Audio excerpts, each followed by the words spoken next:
күн, құрметті ауыл тұрғындары, құрметті әріптестер. Бүгінгі шарамызға қош келдіңіздер. 21 мамыр мәдениет және өнер қызметкерлері күнімен сіздерді шын жүректен құттықтаймыз. Мәдениет өнер мәйегі тақырыбындағы кездесу кешіміздің бүгінгі қонақтары еңбекшілдік мәдениет үйінің директоры Кемелхан Нұрмұхамедқызы, әдіскері Ермек Сабыржанұлы және музыкалық жетекшісі Айтболат Молдырахымұлы бүгін бізге қонаққа келіп отыр. Қош келдіңіздер. Ауылымыздың мәдени өміріне жаңа өріс дем беріп, жарқын істердің ұйытқысы болып биіктен көрініп, халыққа рухани нәр беріп, ұлттық өнерді насихаттап, талмай еңбек етіп келесіздер.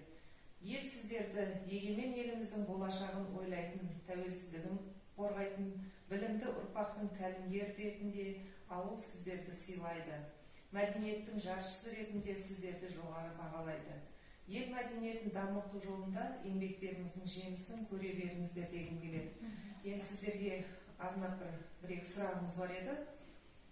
Қиындығы мен қызығы қатар жүретін осы мәдениет саласында 40 жылдан бері еңбек етіп келесіз. Енді осы жайында біраз әңгіме өрбітсеңіз.